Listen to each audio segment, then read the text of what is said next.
Pessoal, conhecem a expressão popular "a cavalo dado não se olha ao dente"? Sabem o que significa, não é?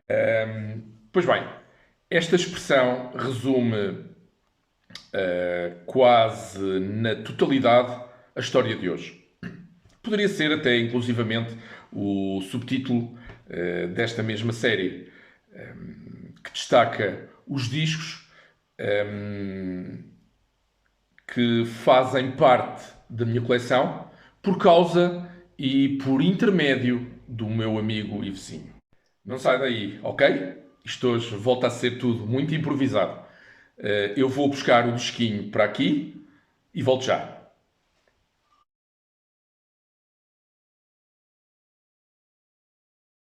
Amigos e amigas, como estão? Vocês têm ouvido música? Se o têm feito, estão com mais sorte do que eu.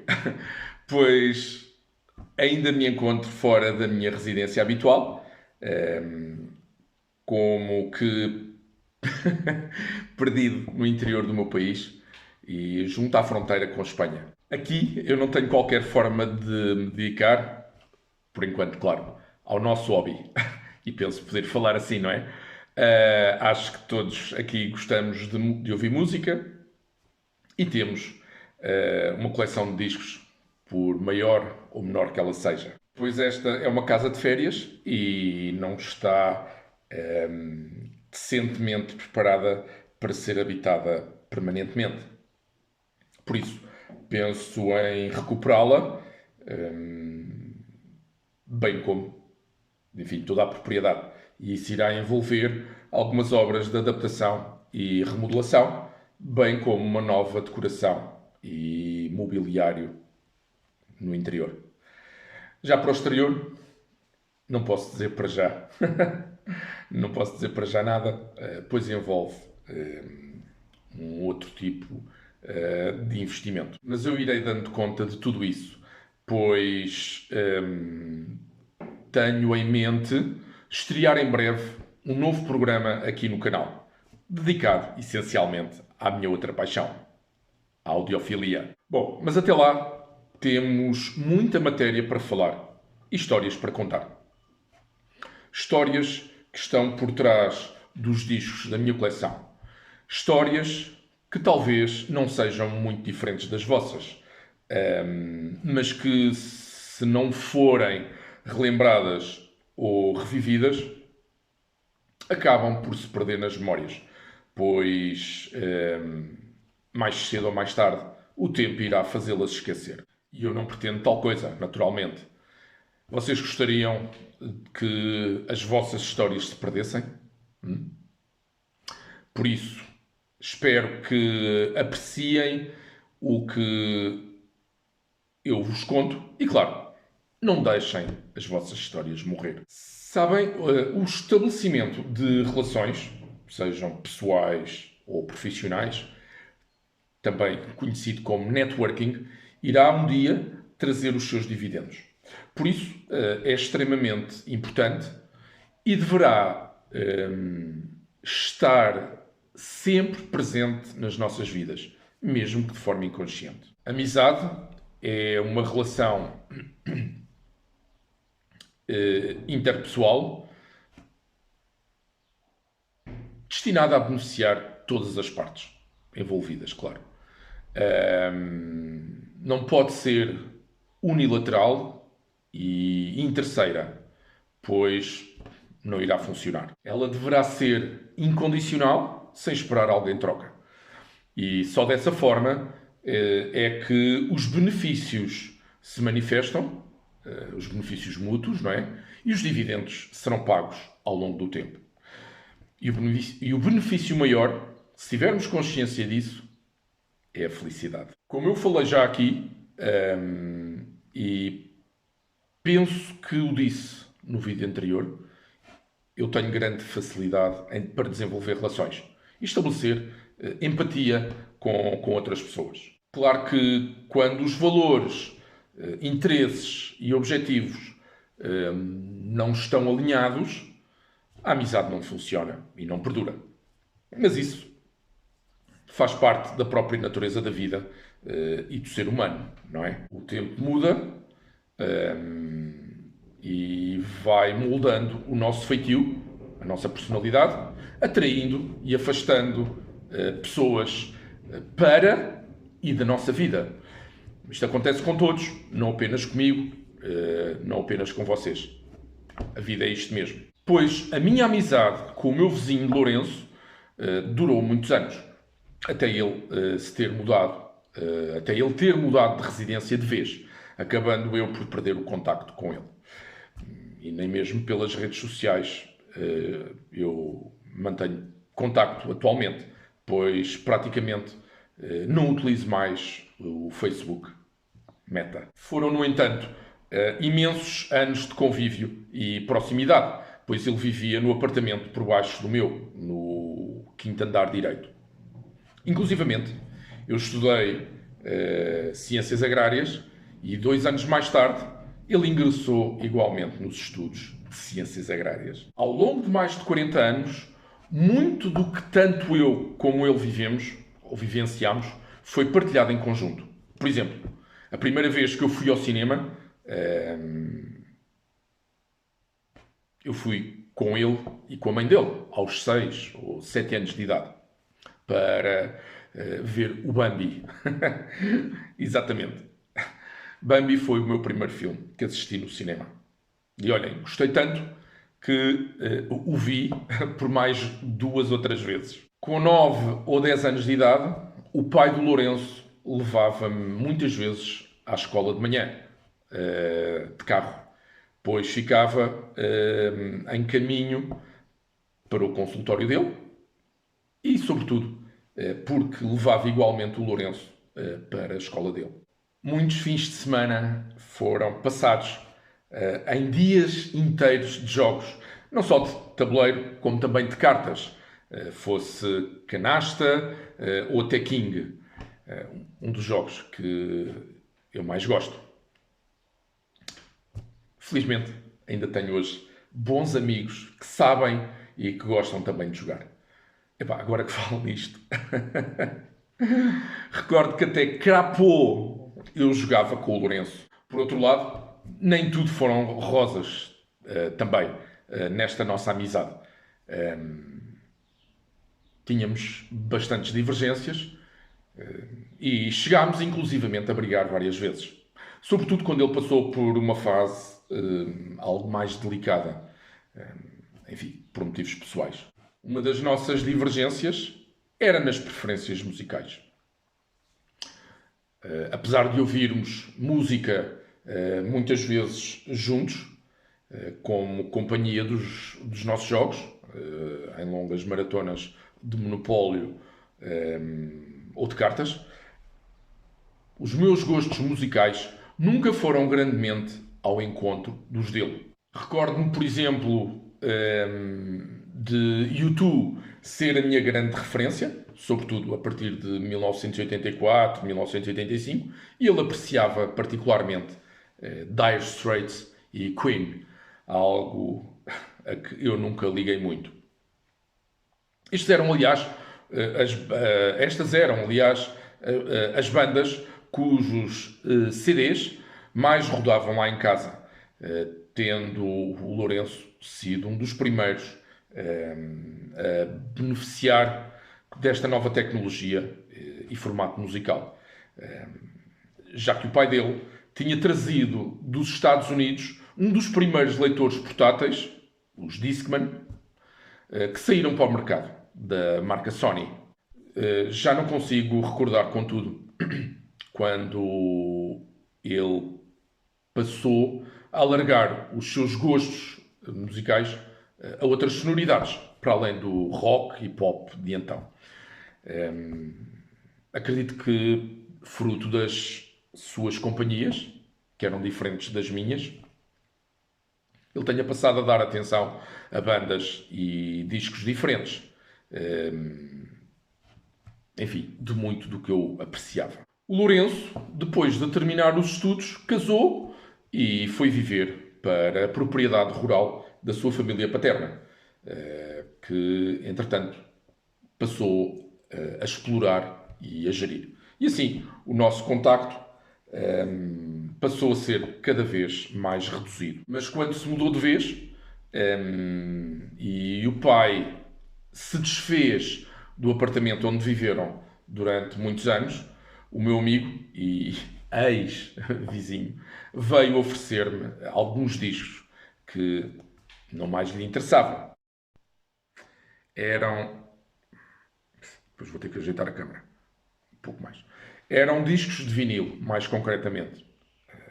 Imagino que fossem um fardo para ele. E que não estivesse disposto a carregar algo que não lhe interessava manter. Sobretudo quando foi sempre mais chegado a tudo o que fosse tecnologicamente mais moderno e avançado. Ora, perdão. Ora, claro que eu não me importei e aceitei de bom grado o que, por sorte e felicidade, veio cair nos braços. Quer dizer, nas mãos. Quer dizer, ainda na minha coleção. Todos sabemos, ou todos sabem, o apreço e estima que eu tenho por discos, pelo que nem por um momento me passou pela cabeça desfazer-me deles. Até porque, de alguma forma, gosto da música, embora não seja uma preferência. Por isso, não recuso um único disco, mesmo que não aprecie. Entretanto, tive de fazer aqui mais uma adaptação para criar a altura. Ora bem, então, o que reservei hoje para este vídeo? Ele está aqui do meu lado, o disco bem entendido. Halo. Waiting for the Sun, dos The Doors.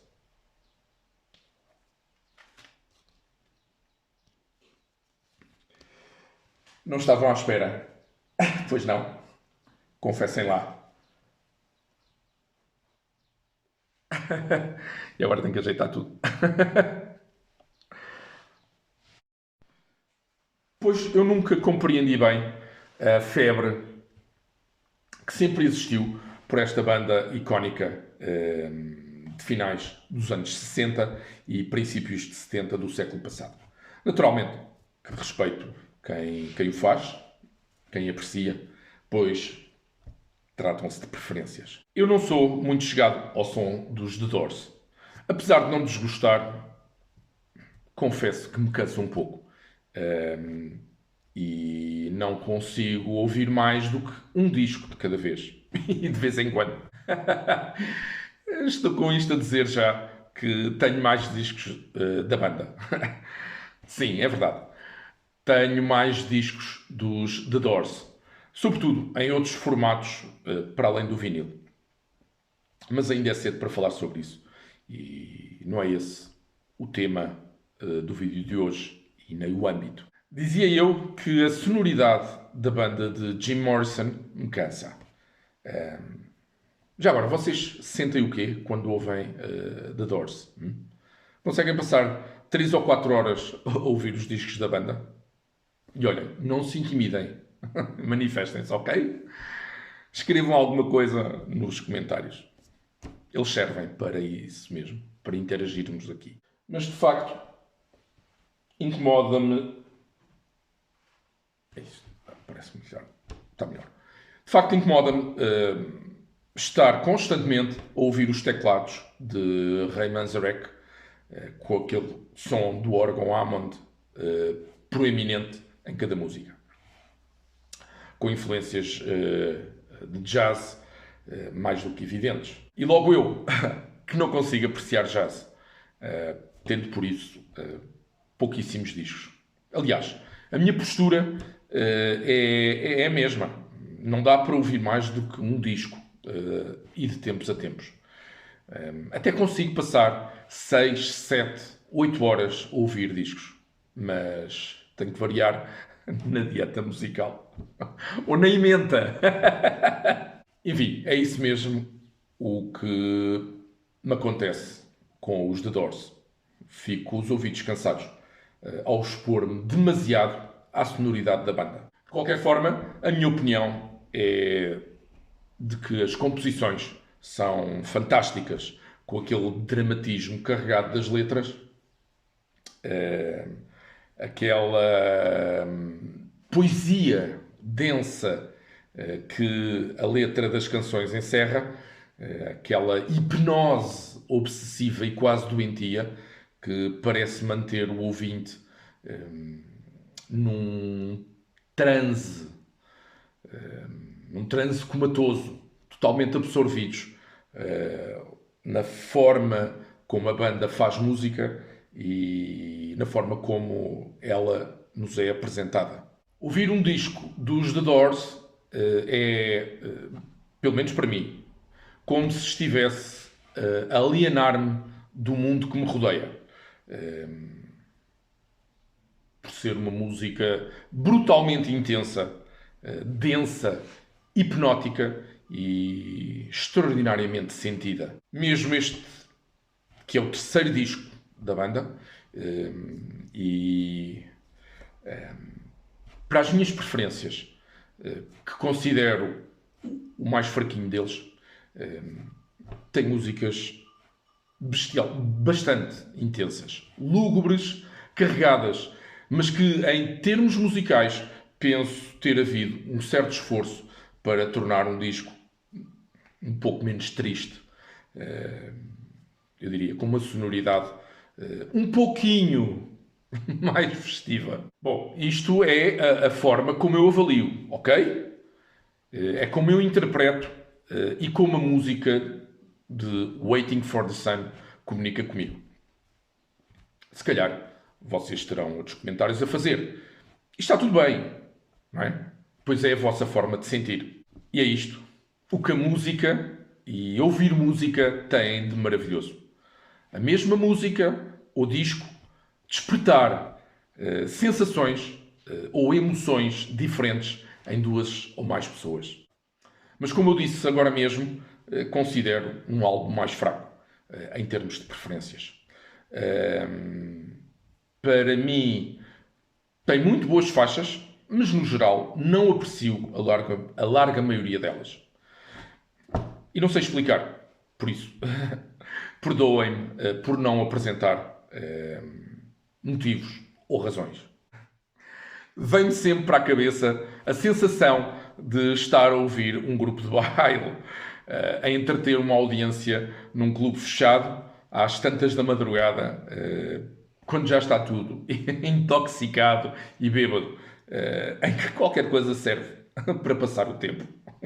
Waiting for the Sun é um disco de 1968 e esta minha cópia é, não sei se está aqui para ver, uma prensagem alemã, licenciada pela Elektra Records e importado, ou licenciado primeiro, é melhor dizer assim,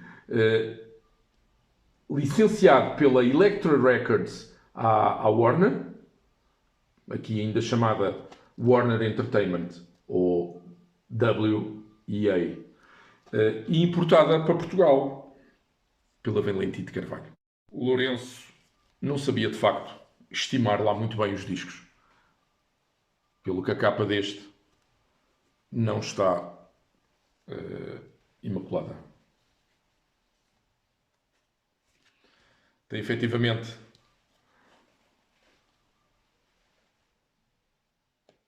isto é para o thumbnail. Tem efetivamente algumas marcas de uso, sobretudo aqui na lombada ou nos cantos da lombada. E como nunca foi colocado numa capita de plástico para a proteger, olhem, está assim, com alguns vincos, umas marcas. Eu tenho, apesar disso tudo, discos em pior estado de conservação. E se este não é o primeiro vídeo a que vocês assistem, apercebem-se disso, pois eu já mostrei alguns. É neste Waiting for the Sun que podemos encontrar músicas como Hello, I love you, won't you tell me your name? The Universal Soldier. Desculpem. É The Unknown Soldier. Universal Soldier é o título de um filme. Desculpem, está bem. Portanto, podemos encontrar faixas como Hello, I Love You, The Unknown Soldier ou 5 to 1. Eu acho que as músicas da banda de Jim Morrison, Ray Manzarek, John Densmore e Robbie Krieger vão muito além das que tantas vezes ouvimos e conhecemos. Músicas como Light My Fire, Rodolph Blues. Não quero precipitar, mas... melhor, antecipar. Mas... penso que qualquer disco da banda tem pelo menos uma música extremamente conhecida de todos. Ou que todos gostam, não é? Aqui em Waiting for the Sun, essas são logo a primeira, Hello, I Love You. Muitos afirmam ser um plágio de um tema dos Kings, e talvez 5 to 1. Para mim, e dentro das minhas preferências, eu aprecio particularmente Spanish Caravan, a primeira do lado 2, que é, digamos assim, uma cover version da peça clássica de Albéniz, Isaac Albéniz, chamada Astúrias. Está realmente muito bem criada e, apesar de voltarmos a ter o órgão, as teclas, como elemento predominante, temos não só a guitarra espanhola a sobressair, bem como a Gibson SG do guitarrista, que fez aqui um trabalho de composição e arranjos magnífico. E depois, 5 to 1, em que se nota perfeitamente que Jim Morrison gravou este tema completamente alcoolizado. Bom, pelo menos eu noto no meu sistema de som. É muito interessante ler o que a Wikipedia fala sobre o disco. E particularmente no que aconteceu em estúdio, nas sessões de gravação. Porque ouvir as músicas após lermos o que está referido e escrito ajuda a termos uma perspectiva mais exata daquilo que ouvimos. Até pode ser algo do género efeito placebo, não é? Por sugestão ou influência. Mas acreditem que funciona. De facto não sei explicar. Só ouvindo mesmo. Mas em 5 to 1, o último tema deste disco, ouve-se claramente o vocalista a cantar totalmente perdido bêbado. Totalmente bebum, como dizem os meus amigos brasileiros. Amigos e amigas. A Wikipedia confirma tudo isso. De qualquer forma, este 5 to 1 é, para mim, uma faixa fabulosa.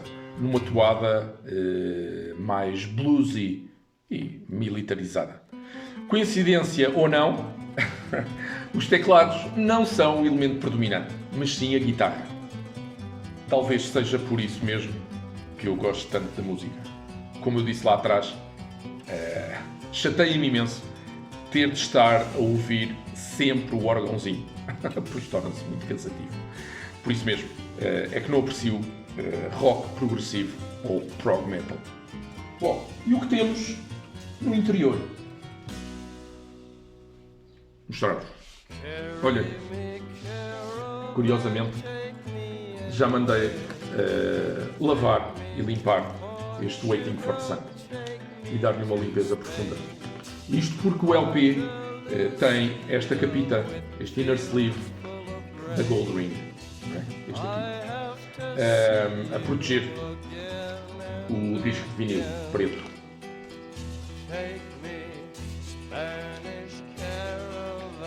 Não me lembro do que havia aqui originalmente. Mas possivelmente apenas um plástico interior. Ou talvez uma capa de papel ordinário. Não sei. A capa é banal. Cartão laminado. Plástico laminado. Não tem nada de especial.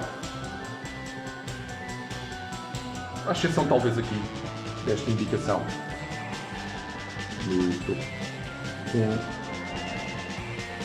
a referência deste tipo da Electro, informando que o disco pode ser tocado em aparelhos monofónicos. Também tem a referência. Bom, a estereofonia apareceu em 1957,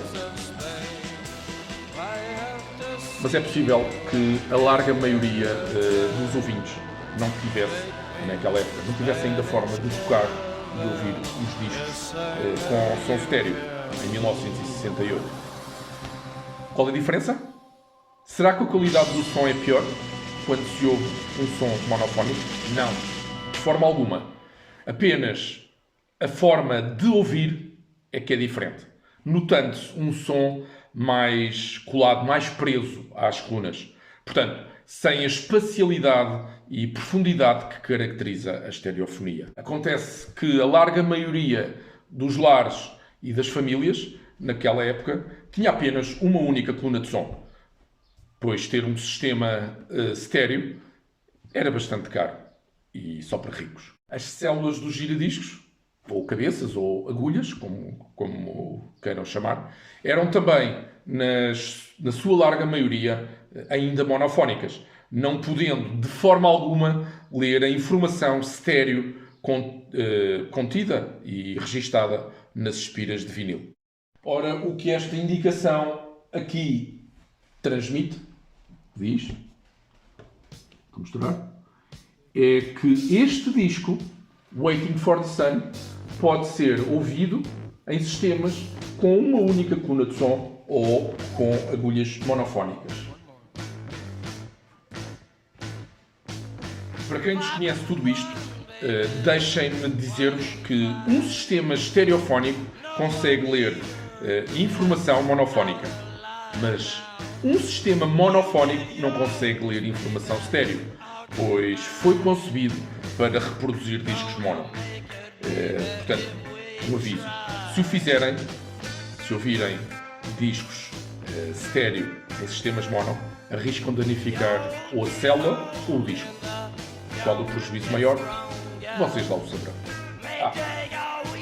E dizer-vos o que se passa no verso do disco. Aqui no verso, apenas o tracklisting de 11 faixas e os créditos do álbum, numa imagem de fundo com a silhueta dos músicos.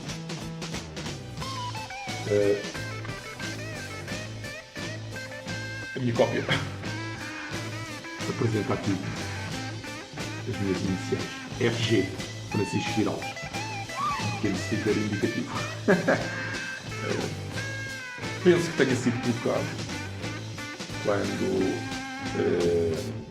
o disco foi levado para limpeza e lavagem.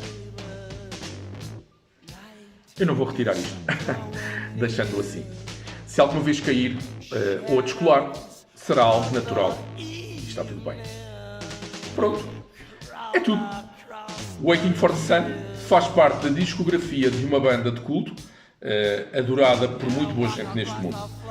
Gostes ou não, penso que muito poucos não conhecerão pelo menos uma música. Para mim, é o disco mais fraquito da banda de Jim Morrison, Ray Manzarek, John Densmore e Robbie Krieger. Mas como me foi dado, não tenho qualquer motivo para dizer não. Sobretudo a um amigo que foi, durante muitos anos, também meu vizinho. Tenho sido para lhe dizer obrigado por tudo, Lourenço. Um abraço especial para ti. A vocês, agradeço igualmente estarem a ver este vídeo, esperando que a história e o disco sejam do vosso agrado. desejo-vos boas audições e encontro marcado para o próximo disco. Ok? Fiquem bem.